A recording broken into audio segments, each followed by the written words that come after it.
Terima kasih Bapa, terima kasih Kau muji dan muliakan nama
hati kami tertuju padamu Tuhan.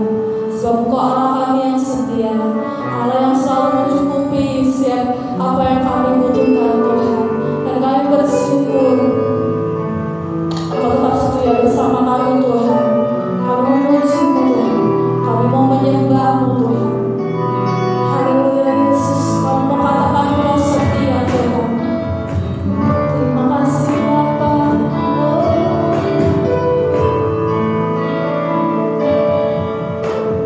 Bapa, Kau setia. Bapa,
Terima kasih Bapa di surga. Kami bersyukur kepadamu pada siang ini. Tuhan masih memperkenankan kami Tuhan untuk memuliakan Engkau.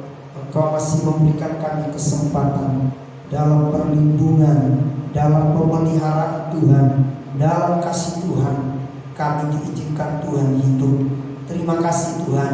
Hari demi hari kami lewati, kami lalui, bukan dengan kekuatan kami dapat melewati semua itu, tetapi kami percaya karena ada Tuhan yang bersama kami, yang selalu setia menolong kami.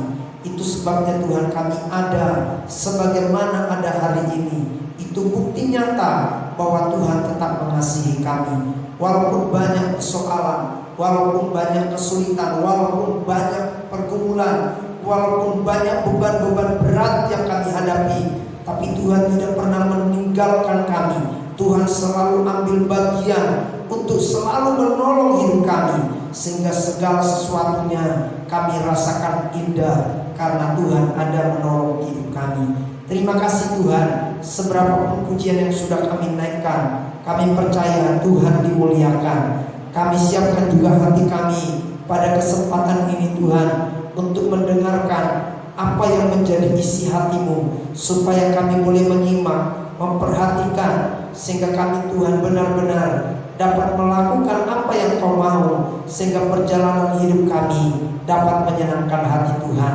Kami siapkan hati kami mendengarkan firman-Mu. Urapi hamba-Mu, urapi kami semua, supaya perkataan-Mu jadi berkat bagi kami. Kami terima firman-Mu Bapa di surga. Dalam nama Tuhan Yesus kami berdoa, haleluya, amin. Selamat siang, shalom saudara-saudara. Ya, kita bersyukur kita masih dapat beribadah sampai pada pagi hari ini. Saya mengajak kita untuk membuka Alkitab kita yang terdapat di dalam Yohanes pasal yang ke-6 ayat yang ke-25 dan ayat 26. Mari kita perhatikan ayat ini. Yohanes pasal yang ke-6 ayat yang ke-25 dan ayat yang ke-26. Kita baca bersama-sama ayat ini. Yohanes pasal yang ke-6 ayat 25 dan ayat 26. Firman Tuhan berkata demikian.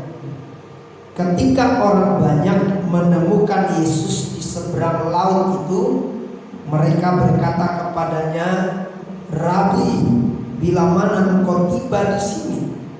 Yesus menjawab mereka, "Aku berkata kepadamu, sesungguhnya kamu mencari Aku bukan karena kamu telah melihat tanda-tanda, melainkan karena kamu telah makan roti itu dan kamu kenyang." Amin.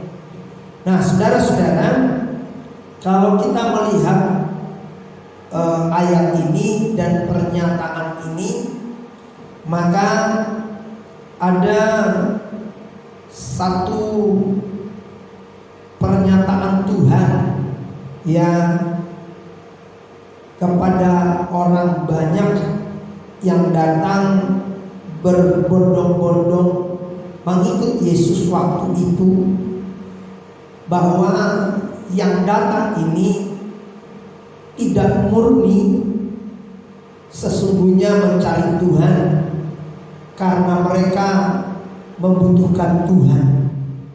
Nah, itu sebabnya saudara-saudara, ayat yang ke-26 Yesus berkata, "Aku berkata kepadamu, sesungguhnya kamu mencari Aku bukan karena kamu telah melihat tanda-tanda, melainkan karena kamu telah makan roti itu dan kamu kenyang."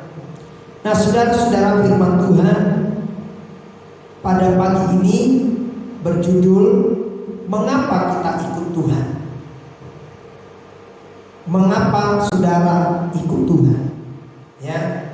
Jadi saudara-saudara, waktu Yesus melakukan satu mujizat yang besar, kalau saudara baca mulai ayat yang pertama dalam pasal ini, judulnya di dalam Alkitab saudara tulisannya itu Yesus memberi makan 5.000 orang. Kita tahu waktu Yesus mengajar di atas bukit dari pagi sampai sore hari, ya, maka sudah barang tentu ya orang lapar. Dan saudara tahu yang datang waktu itu mendengar Yesus saat dia mengajar di atas bukit itu sangat banyak orangnya. Dan saudara, tidak mungkin bisa disiapkan makanan dengan seketika untuk mereka memberi makan yang begitu banyak. Kurang lebih 5.000 orang. Tentu kalau sampai sekian banyak orang, maka dibutuhkan persiapan yang matang dan diperlukan orang-orang yang akan mengelola makanan tersebut sehingga orang-orang itu bisa dikasih makan. Tetapi saudaraku, yang terjadi waktu 5.000 orang ini dikasih makan itu dengan cara yang ajaib, yaitu dengan 5 roti dan 2 ikan. Maka ketika Tuhan mengangkat dan Tuhan mengucap syukur atasnya, Tuhan berdoa untuk 5 roti dan 2 ikan itu, maka 5.000 orang itu dikasih makan dengan kenyang. Bahkan ditulis dalam Alkitab masih ada sisa yang dikumpulkan 12 bakul banyaknya. Nah, saudara-saudara, melihat keadaan itu, maka membuat orang yang banyak itu berpikir, ya, lalu mereka terus mau ikut Tuhan.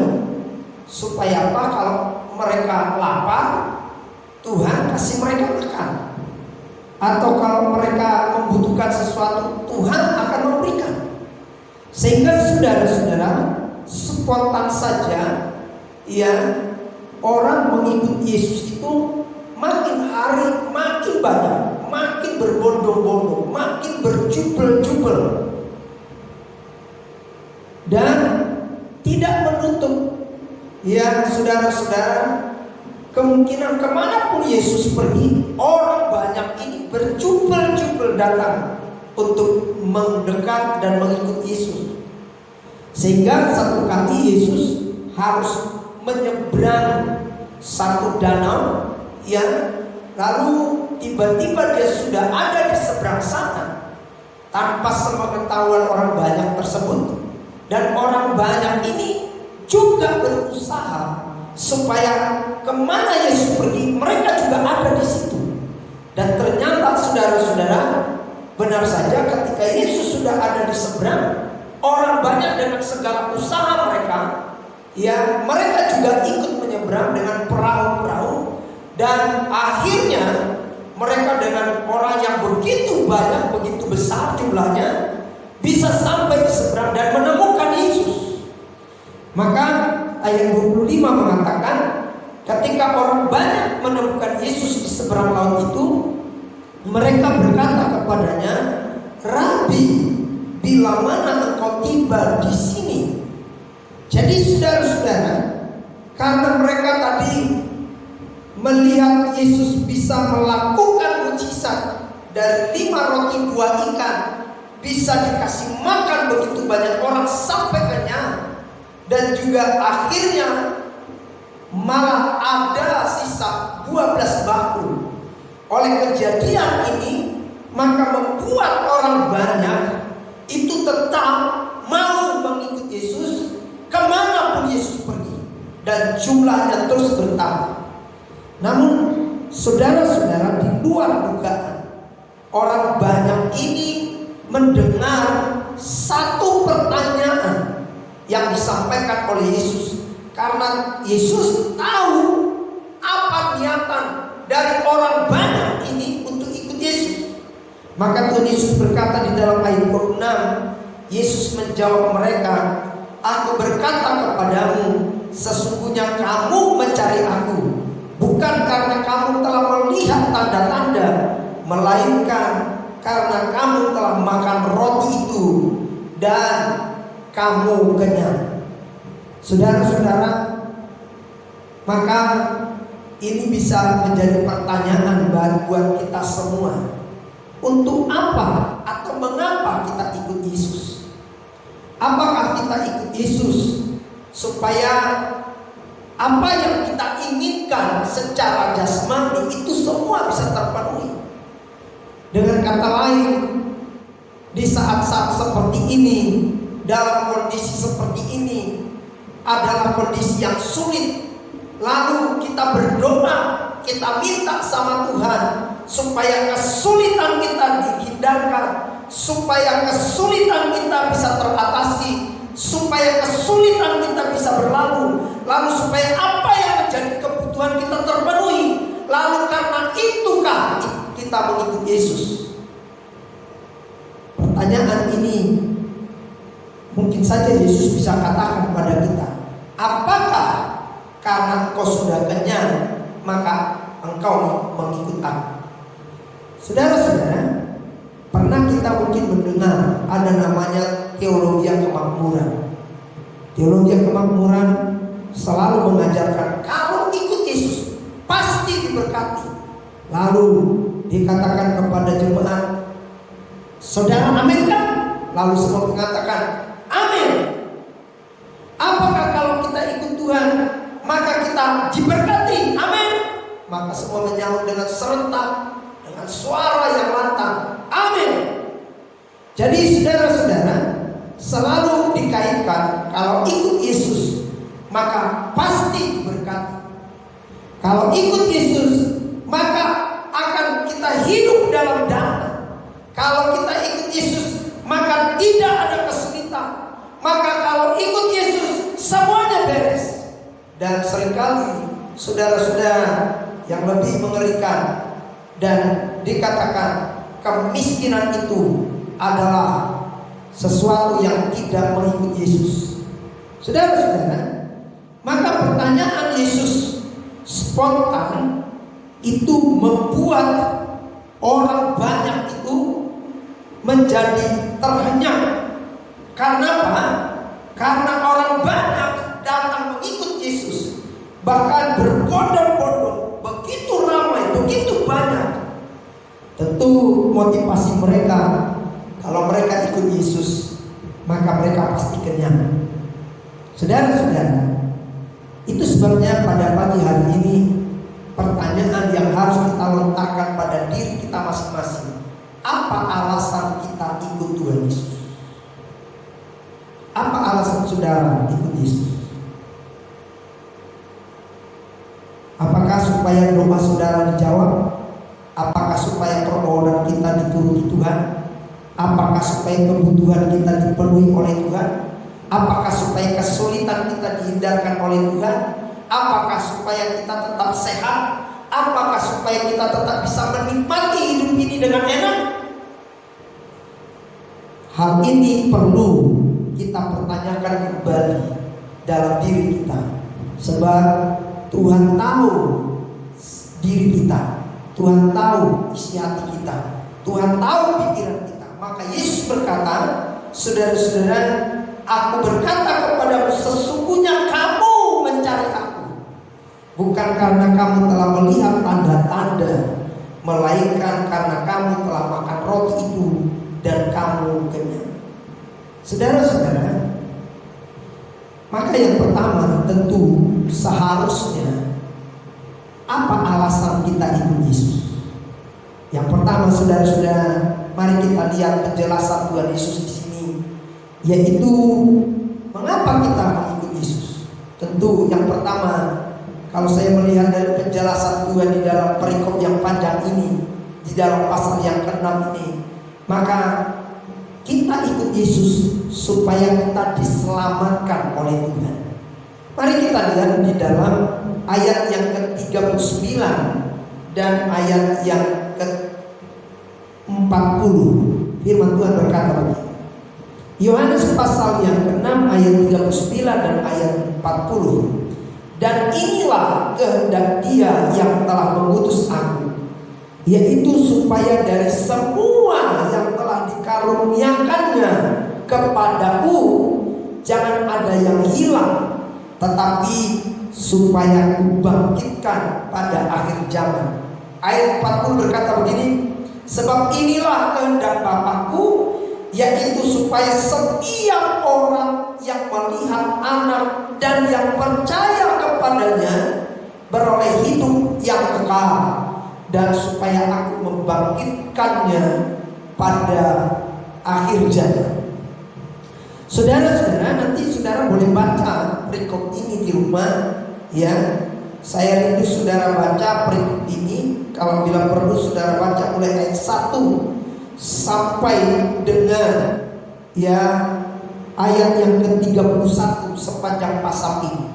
Nanti saudara akan menemukan satu dialog antara Yesus dengan orang banyak pada waktu itu. Sehingga saudara-saudara, Yesus menjelaskan satu perkara yang perlu kita mengerti, satu hal yang paling penting kita mengerti. Ayat ini mengatakan di dalam ayat 40, supaya setiap orang yang melihat Yesus dan yang percaya kepadanya beroleh hidup yang kekal, dan supaya aku membangkitkannya pada akhir zaman. Jadi ini yang dikerjakan oleh Tuhan. Ini yang menyebabkan kenapa kita ikut Tuhan, supaya kita boleh beroleh hidup yang kekal, supaya kita beroleh keselamatan, supaya dosa kita diampuni, supaya kita beroleh anugerah Tuhan. Dan ini yang dikerjakan oleh Tuhan Yesus. Saudara-saudara, jadi ini yang terpenting. Mengapa atau apa alasan kita ikut Tuhan? Kita tahu saudara-saudara dari penjelasan Alkitab bahwa dosa itu menghasilkan maut, bahwa dosa akibatnya maut. Saudara-saudara, setiap manusia dia lahir sudah membawa kodrat dosa, sehingga dosa itu terus berkembang, dosa itu terus bertumbuh, dan itu yang membuat manusia condong dan cenderung dalam segala perbuatannya selalu melakukan yang bertentangan dengan kehendak Tuhan, dan itulah dosa. Dan saudara, dosa itu berbuahkan apa? Berbuahkan maut. Dosa itu membawa akibat hukuman yang kekal dari Allah. Nah, saudara-saudara, oleh karena kemurahan Tuhan, oleh karena kasih-Nya, maka Dia tidak memiliki kehendak supaya manusia itu mati di dalam dosanya, mati di dalam kekekalan, mati di api neraka selama-lamanya. Maka Dia datang ke dalam dunia ini. Dia rela mati untuk orang-orang berdosa. Dia dijadikan tumbal. Dia rela menanggung akibat dosa manusia, supaya orang yang percaya kepadanya beroleh hidup yang kekal.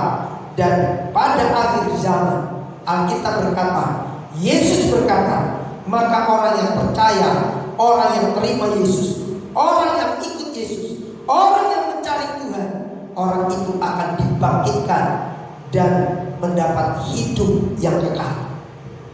Jadi ini alasan yang pertama yang dijelaskan oleh Yesus. Ini sesungguhnya hal yang penting yang harus kita mengerti. Mengapa kita ikut Yesus? Supaya kita beroleh hidup yang kekal. Tuhan tidak merencanakan manusia itu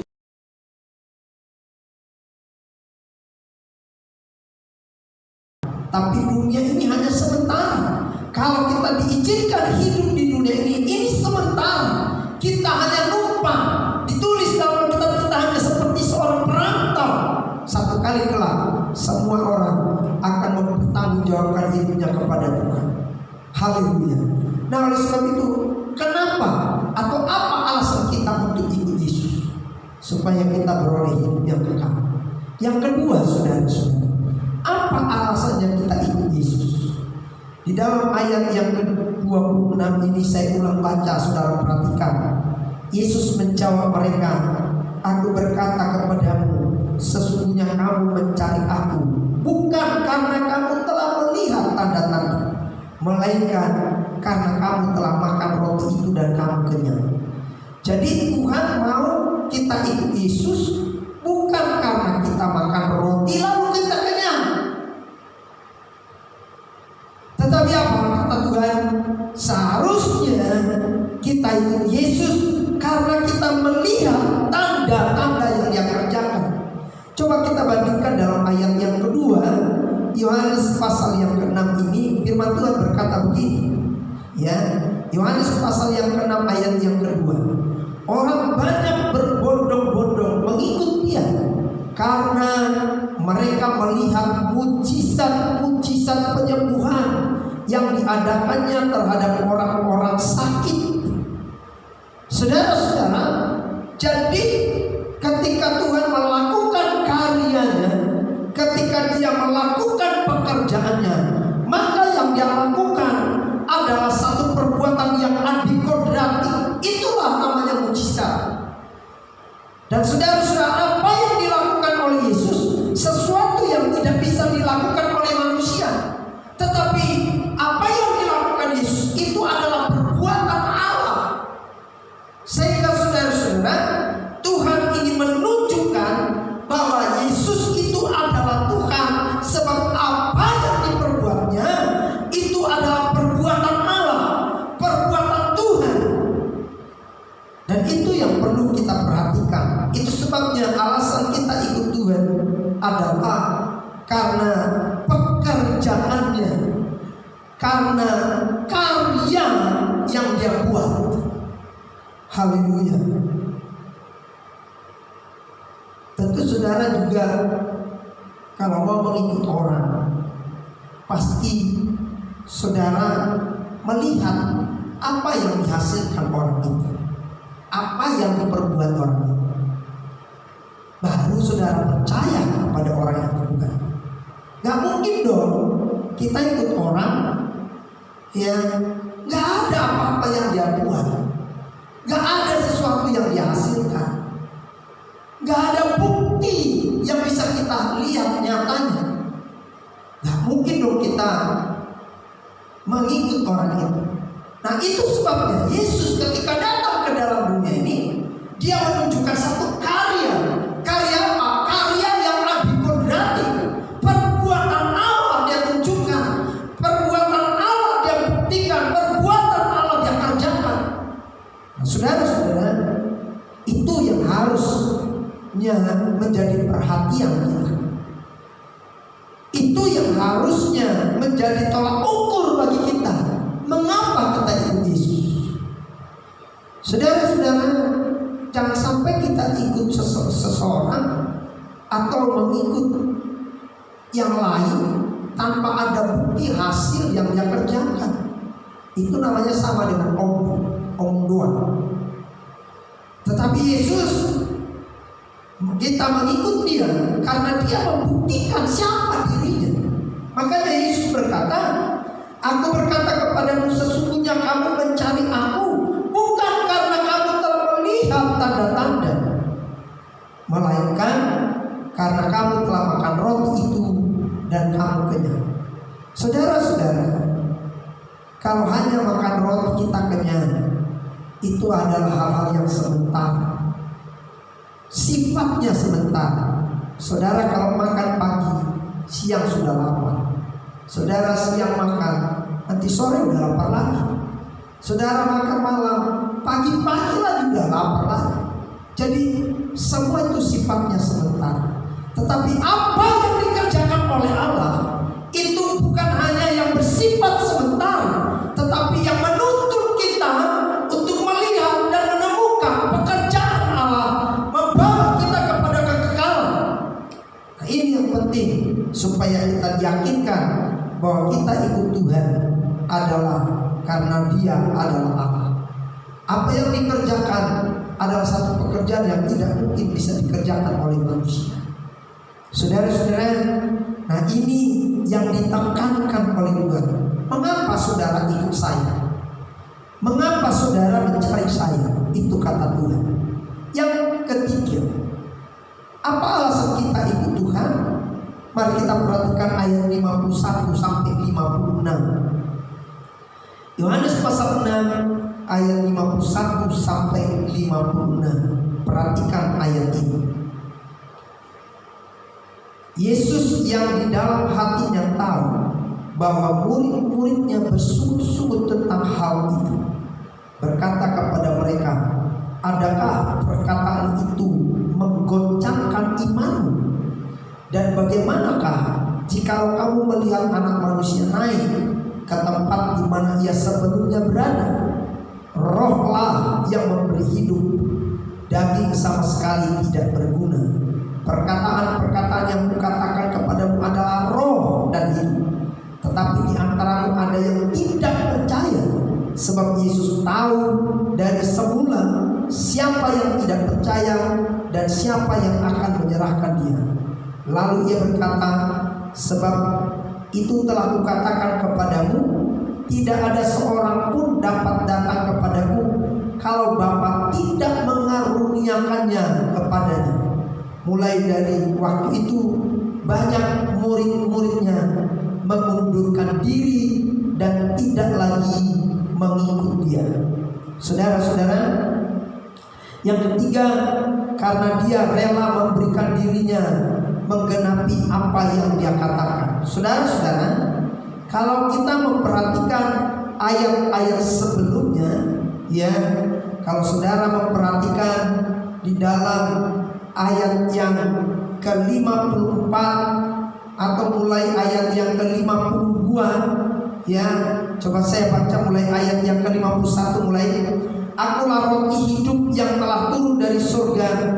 Jikalau seorang makan dari roti ini, ia akan hidup selamanya. Dan roti yang kuberikan itu ialah dagingku yang akan kuberikan untuk hidup dunia. Orang-orang Yahudi bertengkar antara sesama mereka dan berkata, bagaimana ia ini dapat memberikan dagingnya kepada kita untuk dimakan? Maka kata Yesus kepada mereka, aku berkata kepadamu, sesungguhnya jika kamu tidak makan daging Anak Manusia dan minum darahnya, maka kamu tidak mempunyai hidup di dalam dirimu. Barang siapa makan dagingku dan minum darahku, ia mempunyai hidup yang kekal, dan aku akan membangkitkan dia pada akhir zaman. Sebab dagingku adalah benar-benar makanan, dan darahku adalah benar-benar minum. Barang siapa makan dagingku dan minum darahku, ia tinggal di dalam aku dan aku di dalam dia. Haleluya. Sehingga saudara-saudara, kalau kita baca ayat 60, maka dari pernyataan itu ayat 60 mengatakan, sesudah mendengar semua itu, banyak dari murid-murid Yesus yang berkata, perkataan ini keras, siapakah yang sanggup mendengarkannya? Haleluya. Nah, saudara-saudara, banyak orang waktu itu tidak mengerti dari penjelasan Yesus. Banyak orang tidak mengerti dari pengajaran-pengajaran yang Yesus sampaikan. Yesus mengatakan bahwa dia adalah roti yang hidup. Dia adalah roti yang turun dari surga. Tetapi orang Israel mengatakan waktu itu, siapakah engkau? Bahwa nenek moyang kami waktu itu dalam perjalanan dari Mesir menuju Kanaan itu makan roti yang turun dari surga yang namanya mana. Nah, saudara-saudara, Tuhan Yesus menjelaskan bukan Musa yang memberikan itu, tapi Bapakku yang dari surga. Lalu Yesus berkata, akulah roti yang sesungguhnya yang turun dari surga. Barang siapa makan dagingku dan minum darahku, maka ia akan menerima hidup yang kekal, dan akan aku bangkitkan pada akhir zaman. Saudara-saudara, jadi ketika Yesus menunjukkan dirinya adalah roti hidup, ketika Yesus mengatakan bahwa barang siapa yang makan roti dan minum darahnya, orang itulah yang akan menerima hidup yang kekal. Ketika Yesus memberikan penjelasan itu, maka orang banyak tidak bisa menangkap, orang banyak tidak bisa mengerti, orang banyak tidak bisa memahami, sehingga mereka menganggap perkataan ini tidak wajar, perkataan ini tidak pantas, perkataan ini tidak mungkin, karena orang banyak waktu itu tidak mengerti.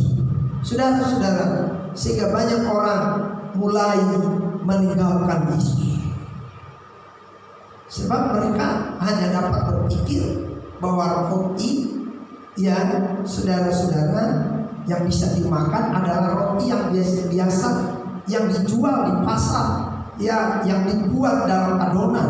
Itu yang mereka anggap roti yang sesungguhnya yang bisa dimakan, bukan tubuh, bukan darah yang maksud minum. Sehingga ketika Yesus memberikan penjelasan ini, maka orang banyak tidak bisa mengerti apa yang disampaikan oleh Yesus. Saudara-saudara, padahal ini merupakan satu nubuatan. Apa yang dikatakan Yesus pasti akan dilakukan tentang dirinya. Dan saudara-saudara, dalam pembacaan kita di dalam ayat 60 sampai dengan ayat 66, bukan hanya orang banyak yang mengikuti Yesus pada waktu itu tidak mengerti dan pada akhirnya meninggalkan Yesus, tapi murid-murid juga tidak mengerti apa yang disampaikan oleh Yesus, sehingga perkataan itu menggoncangkan diri mereka, perkataan itu membingungkan mereka, perkataan itu membuat mereka menjadi cemas, sehingga Yesus mengatakan lagi kepada mereka di dalam ayat 61, adakah perkataan itu menggoncangkan imanmu? Saudara-saudara, bagaimana dengan kita? Apakah kalau Yesus, kalau firman Tuhan memberikan penjelasan-penjelasan tentang dirinya, tentang masa yang akan datang, tentang nubuatan-nubuatan yang akan terjadi, saudara-saudara, kalau kita dengar lalu kita tidak paham, lalu kita berkata ini tidak mungkin, ini tidak bisa kita terima, dan akhirnya kita meninggalkan Yesus. Nah, saudara-saudara, apa alasan kita ikut Tuhan Yesus? Yang ketiga, Dia rela memberikan dirinya dan menanggapi apa yang Dia katakan. Jadi saudara-saudara, apa yang Dia katakan itu Dia genapi dalam diri. Ya, banyak orang bisa mengatakan sesuatu tapi dia tidak bisa mewujudkannya. Kalau Yesus berkata tubuhnya adalah roti hidup dan itu harus kita makan, darahnya harus kita minum, maka apa yang Dia sampaikan ini itu benar-benar diwujudkan. Dia rela mengorbankan dirinya di Kalvari, sehingga saudara-saudara, kita sebagai umat Kristen, kita sebagai anak-anak Tuhan yang terus kita peringati, di mana tubuhnya kita makan, darahnya kita minum, untuk kita mengingat apa yang Dia katakan, apa yang Dia kerjakan sesuai. Jadi apa yang Dia katakan dan apa yang Dia lakukan dan apa yang dijalaninya itu sesuai. Sehingga saudara-saudara, Dia rela memberikan dirinya untuk menggenapi apa yang Dia katakan. Banyak orang saudara-saudara bisa berjanji, tapi seringkali janjinya tidak bisa ditepati. Seringkali orang bisa berkata-kata sesuatu, memberikan harapan-harapan, tapi apa yang dia sampaikan tidak bisa digenapi. Tetapi Yesus, apa yang Dia ucapkan, apa yang Dia janjikan, itu jelas bisa Dia genapi. Mengapa kita ikut Yesus? Karena apa yang Dia katakan itu Dia genapi dalam hidup. Dan yang keempat, apa alasan kita ikut Tuhan Yesus? Mari kita lihat ayat 67 sampai 69. Ayat 67 sampai 69, firman Tuhan berkata begini. Maka kata Yesus kepada ke-12 muridnya, apakah kamu tidak mau pergi juga? Jawab Simon Petrus kepadanya, Tuhan, kepada siapakah kami akan pergi? Perkataanmu adalah perkataan hidup yang kekal, dan kami telah percaya dan tahu bahwa Engkau adalah yang kudus dari Allah. Saudara-saudara, jadi setelah orang banyak datang berbondong-bondong mengikut Yesus, bahkan ketika Yesus melakukan satu perjalanan, bahkan menyeberang satu danau, dan orang banyak berusaha mencari di mana keberadaan Yesus. Dan ketika mereka menemukan, mereka semua antusias untuk ikut Yesus, datang mencari Yesus. Tetapi saudara-saudara, niatan hati mereka ikut Yesus adalah sesuatu yang keliru. Dan Yesus berkata, kamu mencari aku bukan karena kamu melihat tanda-tanda, tapi kamu mencari aku karena kamu kenyang akan roti. Sehingga saudara-saudara, Yesus memberikan penjelasan, sesungguhnya kalau roti yang kita makan, roti yang dibuat oleh manusia, itu adalah roti yang bisa mengenyangkan kita dengan sementara. Tetapi Yesus ingin menjelaskan bahwa sesungguhnya kebutuhan manusia bukan hanya roti yang dimakan sementara lalu kita kenyang lalu besok lapar.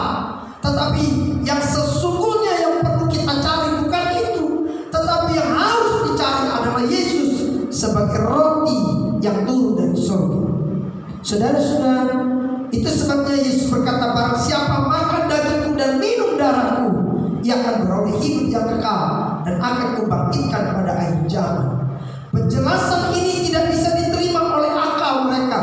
Penjelasan ini tidak bisa mereka mengerti, sehingga orang yang tadinya banyak berbondong-bondong datang mengikut Yesus satu demi satu, perlahan-lahan banyak orang yang pada akhirnya pergi pulang dan meninggalkan Yesus. Dan saudara-saudara, dan juga bukan hanya orang banyak itu yang meninggalkan Yesus, ternyata murid-murid pun yang setiap hari mengikut Yesus, mereka tidak paham tentang penjelasan Yesus, sehingga Yesus perlu memberikan penjelasan yang sungguh-sungguh untuk meneguhkan iman mereka. Lalu Yesus berkata kepada mereka, kepada murid-murid, apakah kamu tidak mau pergi juga? Saudara-saudara, setelah murid-murid diteguhkan oleh perkataan-perkataan Tuhan, ketika murid-murid mendapat penjelasan lebih jauh oleh Tuhan Yesus, maka Simon Petrus menjawab, Tuhan, kepada siapakah kami akan pergi? Perkataanmu adalah perkataan hidup yang kekal, dan kami telah percaya dan tahu bahwa Engkau adalah yang kudus dari Allah. Maka yang keempat, yang terakhir, apa alasan kita ikut Tuhan Yesus? Karena perkataannya tidak bohong dan dapat dipercaya. Jadi saudara-saudara, alasan kita ikut Yesus adalah supaya kita beroleh hidup yang kekal. Alasan kita ikut Yesus karena kita melihat karyanya. Alasan kita ikut Yesus bahwa apa yang dikatakan digenapi dalam hidupnya. Alasan kita ikut Yesus karena perkataannya tidak pernah bohong, tetapi perkataannya dapat dipercaya. Jadi penjelasan yang disampaikan oleh Yesus kepada murid-murid membuat mereka yakin bahwa perkataannya tidak pernah keliru, bahwa perkataannya tidak pernah bohong. Kalau Yesus berkata dia adalah roti yang turun dari surga, maka tubuhnya akan kita makan dan darahnya akan kita minum, dan itu yang membuat kita menerima hidup yang kekal dan pada akhir zaman akan dibangkitkan. Maka sesungguhnya apa yang dia katakan itu benar, karena itu telah digenapi ketika dia ada di salib, ketika ada di Kalvari, maka hidupnya dikorbankan. Sehingga saudara-saudara, kita sebagai anak-anak Tuhan, seringkali kita diperintahkan untuk kita makan tubuhnya dan kita minum darahnya untuk mengingat pengorbanannya. Jadi apa yang dia katakan itu adalah sesuatu yang benar. Apa yang dikatakan bukan sesuatu yang bohong. Apa yang dia katakan itu sesuatu yang dapat dipercaya. Makanya Simon Petrus berkata di dalam ayat 68, jawab Simon Petrus kepada Tuhan, Tuhan, kepada siapakah kami akan pergi? Perkataanmu adalah perkataan hidup yang kekal, dan kami telah percaya dan tahu bahwa Engkau adalah yang kudus dari Allah. Jadi saudara-saudara, apa yang dikatakan oleh Yesus adalah sesuatu yang benar. Apa yang dikatakan oleh Yesus adalah sesuatu yang dapat dipercaya. Apa yang dikatakan oleh Yesus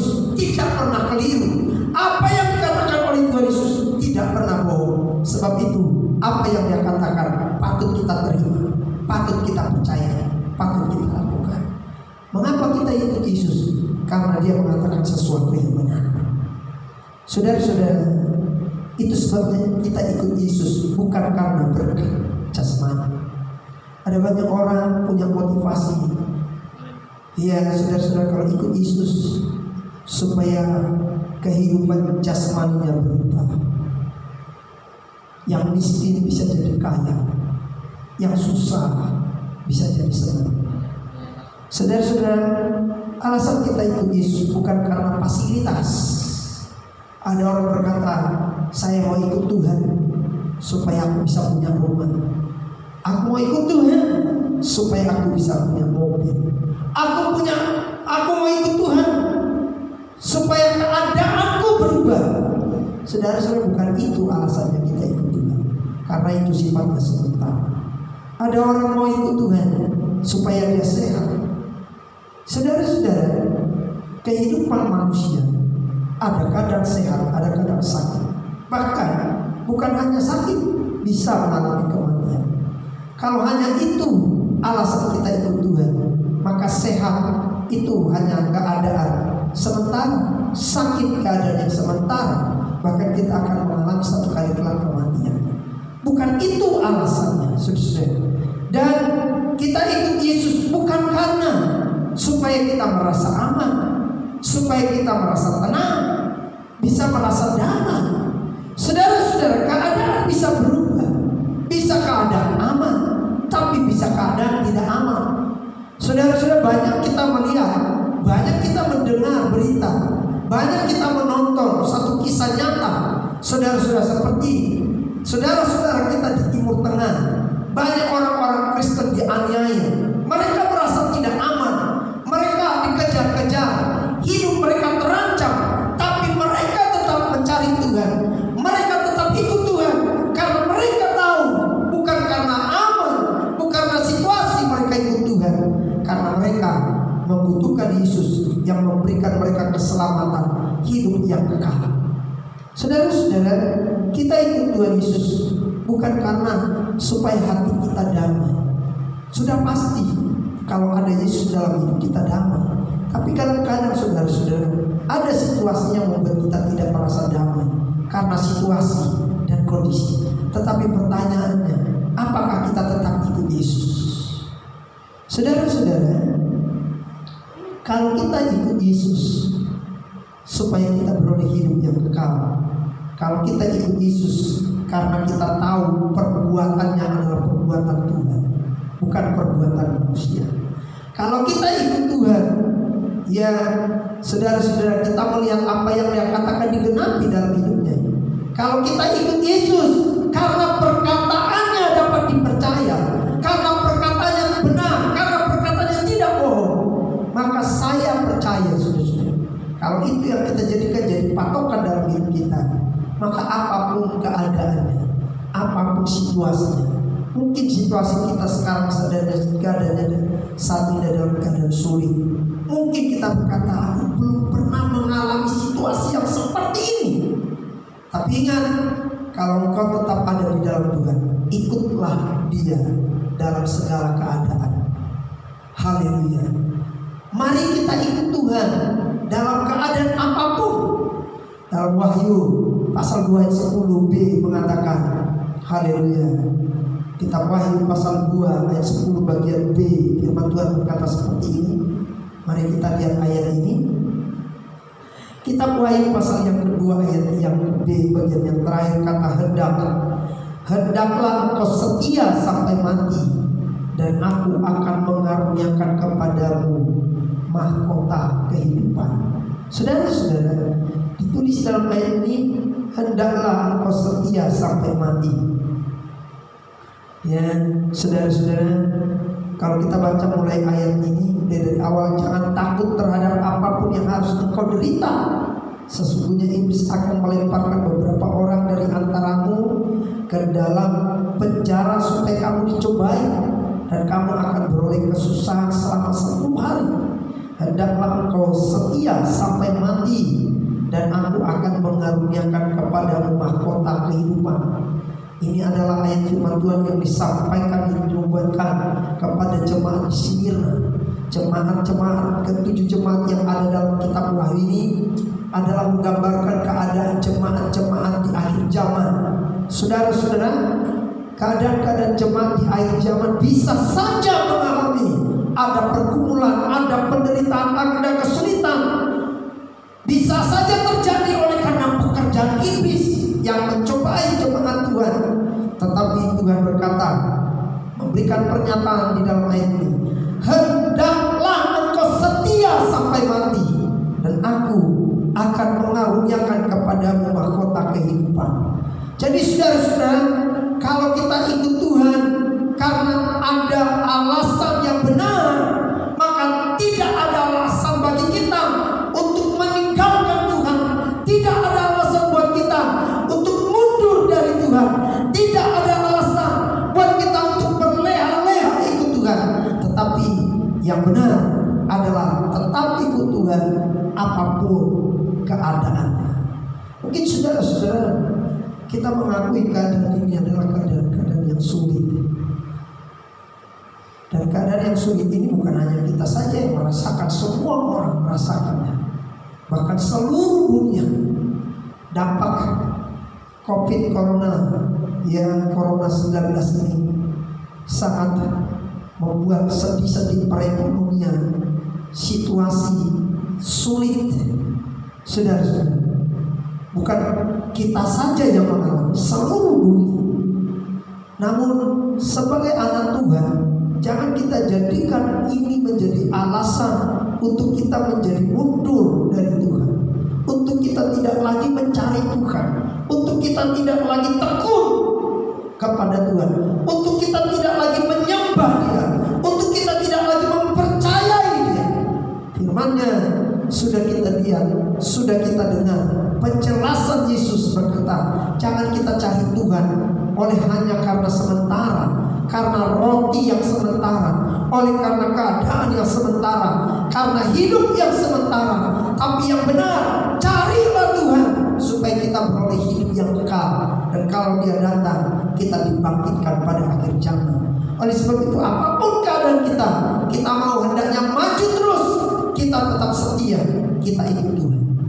Dan yang terakhir, kalau keempat alasan tadi yang saya jelaskan di atas itu alasan kita mengikut Tuhan, maka jadikanlah Tuhan jadi kebutuhan yang utama bagi kita. Saudara-saudara, panjang lebar Yesus menjelaskan di dalam pasal yang ke-6 dalam Injil Yohanes tadi. Dia berkata, akulah roti yang hidup. Roti itu sesungguhnya adalah kebutuhan. Kalau di barat, makanan utama mereka adalah roti. Kalau kita sini nasi sesuai. Sehingga budaya yang terjadi pada waktu itu di zaman Yesus, kebutuhan yang utama itu roti. Maka digambarkan Yesus itu adalah sebagai roti hidup. Karena roti itu merupakan kebutuhan yang utama, kebutuhan pokok waktu itu dalam kebutuhan jasmani. Nah, oleh sebab itu saudara-saudara, maka Yesus menjelaskan, akulah roti yang hidup. Barang siapa makan dagingku dan minum darahku, dia akan beroleh hidup yang kekal dan akan kubangkitkan pada akhir zaman. Saudara-saudara, apa yang dimaksud yang disampaikan oleh Yesus? Sesungguhnya yang utama bukan roti yang sementara yang seharusnya yang kita cari. Yang kita cari adalah Yesus. Itulah yang utama, yang menjadi kebutuhan kita. Dialah sumber kehidupan kita. Dialah yang memberikan kita hidup. Dialah yang memberikan kita kesehatan. Dialah yang memberikan kita kemampuan. Kita bisa bergerak, kita bisa berkarya, kita bisa melakukan sesuatu. Itu adalah karena Tuhan. Oleh sebab itu saudara-saudara, jadikan Tuhan menjadi kebutuhan yang utama bagi diri. Saya percaya saudara-saudara, kalau kita jadikan Tuhan itu menjadi kebutuhan utama bagi kita, maka apapun yang kita perlu, Dia akan melakukannya dalam diri kita. Haleluya. Sama seperti dalam Roma pasal 8 ayat 28. Ya saudara, Dia turut bekerja untuk mendatangkan segala sesuatu yang baik bagi setiap orang yang yang mengasihi dia. Jadi kalau kita jadikan dia yang utama dalam hidup kita, dia ada dalam hidup kita, dia ada bersama-sama kita, saya kira walaupun keadaan sulit, situasinya sulit, maka dia sanggup menolong kita, dia sanggup memelihara kita, dia sanggup menjaga kita, dia sanggup melindungi kita, dia sanggup memberkati kita. Saudara-saudara, marilah kita renungkan kembali apa alasan kita ikut Tuhan. Jangan sampai motivasi kita ikut Tuhan hanya hal-hal yang sementara yang utama kita kesampingkan. Justru yang utama itu harus menjadi perhatian kita. Yang utama itu yang harus kita cari. Maka yang sementara dengan sendirinya Tuhan pasti akan cukupi. Tuhan memberkati kita semua. Haleluya. Pagi ini kita siapkan hati untuk terima perjamuan kudus. Kita nyanyikan satu pujian. Haleluya. Ku mau hidup seturut kehendak Tuhan. Kita nyanyikan pujian ini. Ku mau hidup seturut kehendak Tuhan. Haleluya.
turut kehendak Tuhan, ku mau memberi semua yang ku dapat berikan.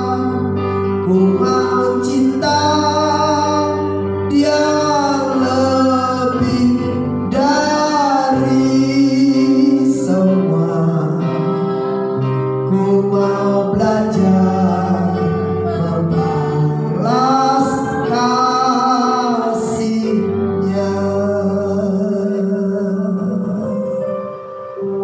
Kami siapkan hati kami Tuhan untuk menerima tubuh dan darah. Kuduskan kami semua supaya kami layak, sehingga tubuh dan darah menjadi berkat bagi kami yang akan memulihkan kami sehingga kami berkenan kepadamu. Tuhan, terima kasih buat firman. Engkau mengajar dan membimbing kami bahwa Engkaulah yang terutama dalam hidup kami. Engkaulah menjadi kebutuhan kami, karena Engkau telah melakukan yang terbaik bagi kami supaya kami beroleh hidup yang kekal. Sebab apa yang Kau katakan digenapi dalam hidupmu, digenapi dalam segala perbuatanmu. Dan apa yang Kau katakan dapat dipercaya, dan apa yang Kau katakan adalah benar. Tidak ada sesuatu yang bohong, tidak ada sesuatu yang keliru. Perkataanmu tepat, perkataanmu ya dan amin. Itu yang membuat kami yakin dan percaya kepadamu untuk kami tetap ikut Tuhan. Kami terima perjamuan kudus hari ini. Kuduskan hamba-Mu yang melayani kami, supaya apa yang dilakukan mempermuliakan Tuhan. Kami terima tubuh dan darah-Mu dalam nama Yesus. Kami berdoa, haleluya. Amin. Haleluya. Haleluya.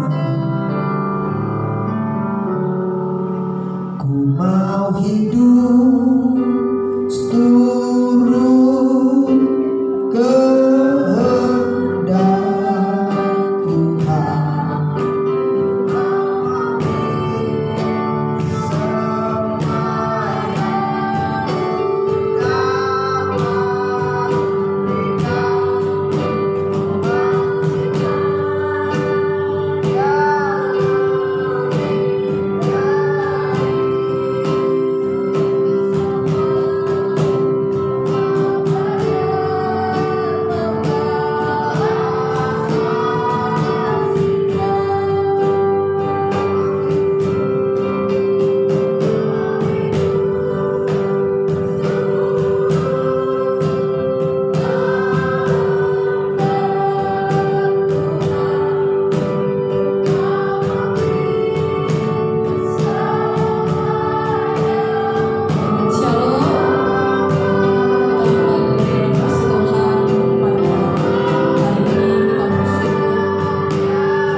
kita angkat roti ini di tangan kanan kita. Kita junjung tinggi, kita hargai, kita hormati, kita aminkan ini adalah tubuh Kristus. Jadi apa yang dia katakan, barang siapa makan tubuhku dan minum darahku, maka ia akan menerima hidup yang kekal dan akan kubangkitkan pada akhir zaman. Jadi ini adalah tubuhnya, dan sebentar darahnya akan kita minum. Inilah yang memberikan kita jaminan, yang membuat kita mendapat pengampunan, yang membuat kita mendapat anugerah Tuhan. Dan inilah yang kita perlukan. Hidup sementara di dunia ini itu hanya sementara saja, tetapi hidup yang diberikan oleh Tuhan di dalam kekekalan itu selama-lamanya akan kita miliki. Oleh sebab itu saudara-saudara, sebelum kita makan, dengarkan firman Tuhan. Sebab apa yang telah kuteruskan kepadamu telah aku terima dari Tuhan, yaitu bahwa Tuhan Yesus pada malam waktu ia diserahkan mengambil roti, dan sesudah itu ia mengucap syukur atasnya. Ia memecah-mecahkannya dan berkata, inilah tubuhku yang diserahkan bagi kamu. Perbuatlah ini menjadi peringatan akan aku. Bukankah roti yang dipecah-pecahkan adalah persekutuan dengan tubuh Kristus? Haleluya. Dalam nama Tuhan Yesus kita makan dengan iman.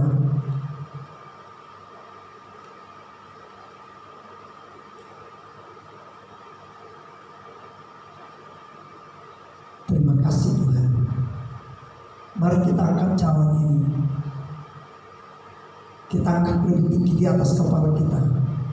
Ini adalah darah Kristus, darah yang dicurahkan bagi kita. Tuhan memerintahkan untuk kita minum darahnya, supaya darahnya menyucikan dan menghapus segala dosa kita. Oleh darahnya kita punya hubungan baik kembali dengan Tuhan. Kita dibenarkan. Oleh sebab itu saudara-saudara, imani ini adalah darahnya yang dapat menghapus segala dosa kita. Sebelum kita minum, dengarkan firman Tuhan. Demikian juga ia mengambil cawan sesudah makan, lalu berkata, cawan ini adalah perjanjian baru yang dimateraikan oleh darahku. Perbuatlah ini setiap kali kamu meminumnya, menjadi peringatan akan aku. Bukankah cawan pengucapan syukur, yang atasnya kita ucapkan syukur, adalah persekutuan dengan tubuh Kristus? Haleluya. Dalam nama Tuhan Yesus kita minum dengan iman. Terima kasih Tuhan. Angkat tanganmu, katakan terima kasih. Sembah Dia, haleluya. Terima kasih Tuhan. Terima kasih Tuhan. Engkau baik.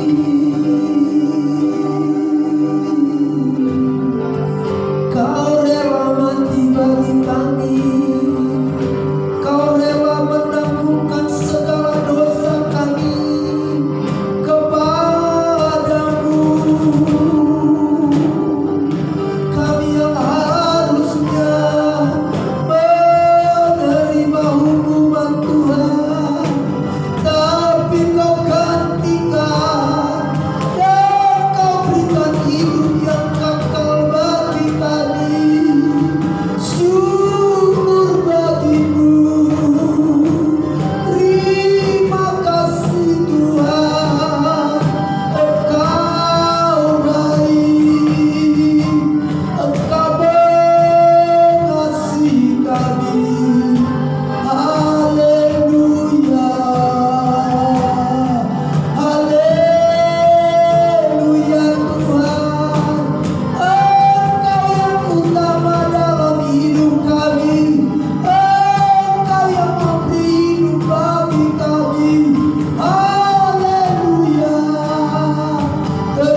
yang menuntun kami, itu yang menguatkan kami, itu yang memberikan kami pengharapan, itu yang meyakinkan kami bahwa di dalam Engkaulah kehidupan yang kekal.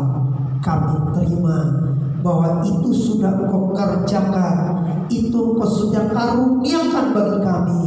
Biar kami tetap percaya kepadamu, kami tetap setia, kami tetap bertekun, kami tetap mencari Engkau apapun keadaannya. Kami tidak mundur, kami tidak menjadi lemah, kami tetap terus maju. Apapun yang terjadi, kami tetap mengasihi Tuhan. Terima kasih Tuhan, karena kami percaya Engkau akan membela kami dalam segala keadaan. Engkau tidak pernah meninggalkan kami. Engkau akan bersama-sama kami. Engkau akan terus menuntun kami sampai segala tujuanmu digenapi dalam hidup kami. Terima kasih Bapa, terima kasih. Kami serahkan segenap kehidupan kami ke dalam tangan-Mu. Engkaulah sumber pertolongan dalam hidup kami, dalam rumah tangga kami, dalam kehidupan anak-anak kami, dalam pekerjaan kami, dalam upaya usaha yang kami buat. Tuhan turun tangan akan memberkati kami, sehingga kami tetap terpelihara di dalam kasih Tuhan. Walaupun keadaan sulit, tapi Tuhan akan terus menolong kami. Terima kasih Tuhan, Engkau lindungi kami baik siang ataupun malam, sehingga kami Tuhan terhindar dari segala keadaan-keadaan yang menakutkan. Engkau tutup bungkus kami dengan darah-Mu, sehingga panas-panas jahat dan kuasa-kuasa penyakit dipatahkan dalam hidup kami. Engkaulah kekuatan kami, Engkaulah pertolongan kami, Engkaulah yang menjamin segala kehidupan kami. Engkau yang menjaga kami siang dan malam. Kemanapun kami pergi, dimanapun kami berada, Tuhan selalu bersama-sama kami. Terima kasih Tuhan atas kebaikan-Mu. Walaupun keadaan kami belum bisa beribadah bersama-sama di tengah-tengah rumah-Mu, di bait Allah ini ya Tuhan, namun Tuhan, biar kami tetap bertekun, biar kami tetap mencari Tuhan di dalam rumah-rumah kami masing-masing, sehingga kami Tuhan tetap memiliki hubungan yang baik, persekutuan yang baik dengan Tuhan, sehingga kami tetap Tuhan mengarahkan hati dan pandangan kami kepadamu. Kami tidak meninggalkan dan tidak melupakan Engkau. Kami tetap percaya dan yakin Engkaulah sumber dari kehidupan kami yang akan terus menolong kami. Kami menyerahkan bangsa kami Tuhan, Engkau pimpin bangsa kami. Berikan hikmat-Mu, berikan kemampuan-Mu kepada para pemimpin kami, sehingga apa yang terjadi mereka dapat mengatasi, mereka dapat mengelola, karena Engkau hadir di dalam setiap keberadaan para pemimpin kami. Tuhan, apa yang terjadi Tuhan kami serahkan kepadamu.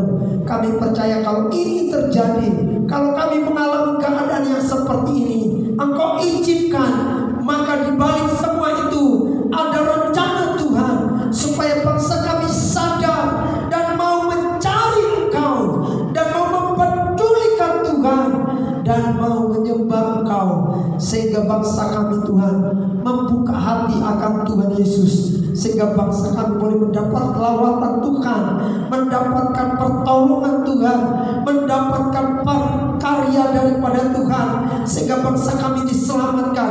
Ada banyak orang yang menerima Engkau sebagai Tuhan dan Juru Selamat. Oleh karena Engkau Tuhan hadir atas bangsa ini, karena Engkau mengasihi bangsa ini, Engkau tolong bangsa kami Tuhan. Berkati bangsa kami Tuhan, kuatkan teguhkan anak-anak Tuhan. Tuhan juga kuatkan dan teguhkan hamba-Mu. Tuhan pakai kami supaya menjadi berkat atas bangsa ini. Terpujilah nama-Mu Bapa. Kami syukuri ibadah pada siang hari ini. Kami bawa, kami angkat persembahan kami Tuhan. Biarlah Tuhan Engkau menguduskan persembahan ini, Engkau memberkati, sehingga apa yang kami tabur tidak sia-sia, tapi Engkau akan melipat gandakannya. Dan apa yang kami kerjakan, apa yang kami buat, Engkau akan memberkati, sehingga apa yang kami perlu, apa yang kami butuhkan, kami tidak kekurangan, tetapi Engkau melimpahkan berkat yang berlipat-lipat kali ganda. Terpujilah nama-Mu Bapa. Kami memberi dalam nama Tuhan Yesus. Tuhan, kami akhiri ibadah ini. Kami buka hati, kami terima berkat-Mu. Saudara-saudaraku, terimalah berkat anugerah dari Allah Bapa, cinta dan kasih dari Tuhan kita Yesus Kristus, serta persekutuan yang manis dari Allah Roh Kudus, menolong dan memberkati kita, menjaga dan memelihara kita, melindungi kita mulai dari hari ini sampai selama-lamanya. Doa berkat ini kami mohonkan dalam nama Tuhan Yesus. Kami berdoa dan mengucap syukur, katakan, Bapa, terima kasih.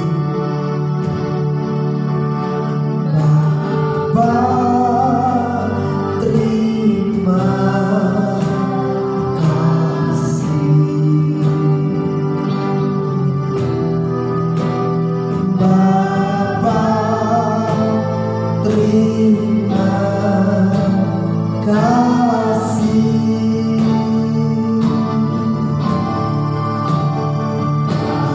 Bapa di dalam surga,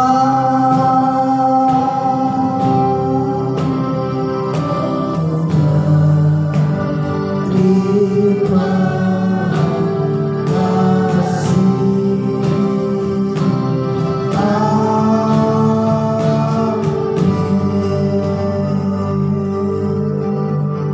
Selamat pulang.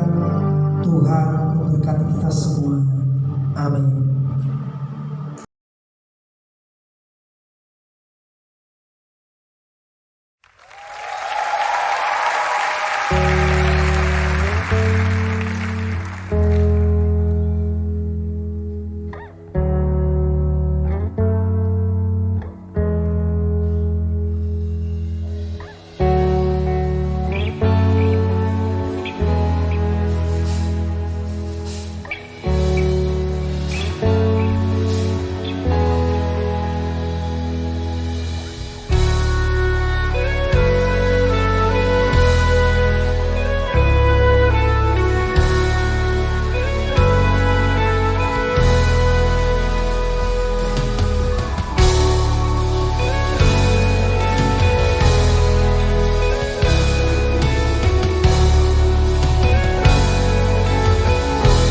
Mari sambut Tuhan Yesus sore hari ini, saudara. Berikan kemuliaan yang paling mulia untuk Raja di atas segala raja. Sebab Kau yang layak kami sembah, Tuhan.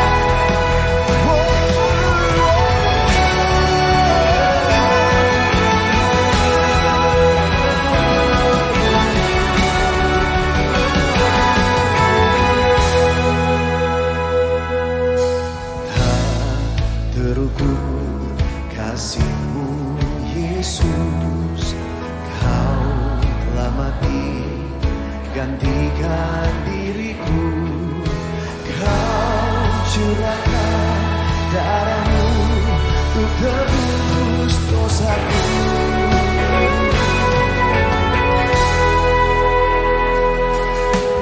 Tak terukur kasih-Mu Yesus, Kau telah mati gantikan diriku. Kau curahkan darah-Mu untuk tebus dosaku. Layaklah Kau Tuhan dipuji dan disembah dengan segenap hatiku.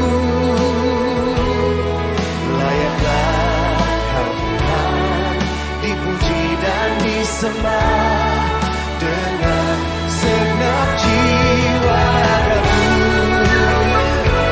Layaklah Kau Tuhan kami sembah di atas segala-galanya.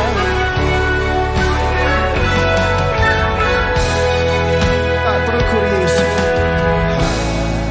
terukur kasih-Mu Yesus, Kau telah mati gantikan diriku. Kau curahkan darah-Mu untuk tebus dosaku.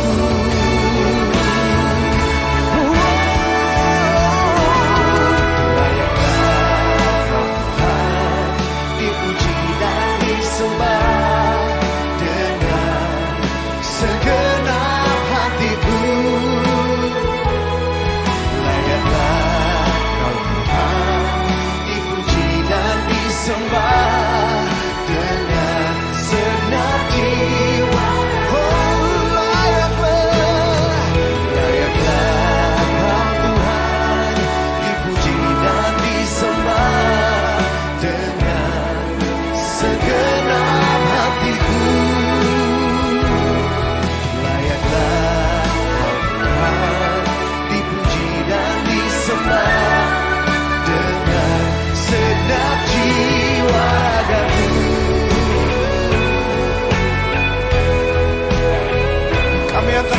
Kami memuji kebesaran nama-Mu Tuhan.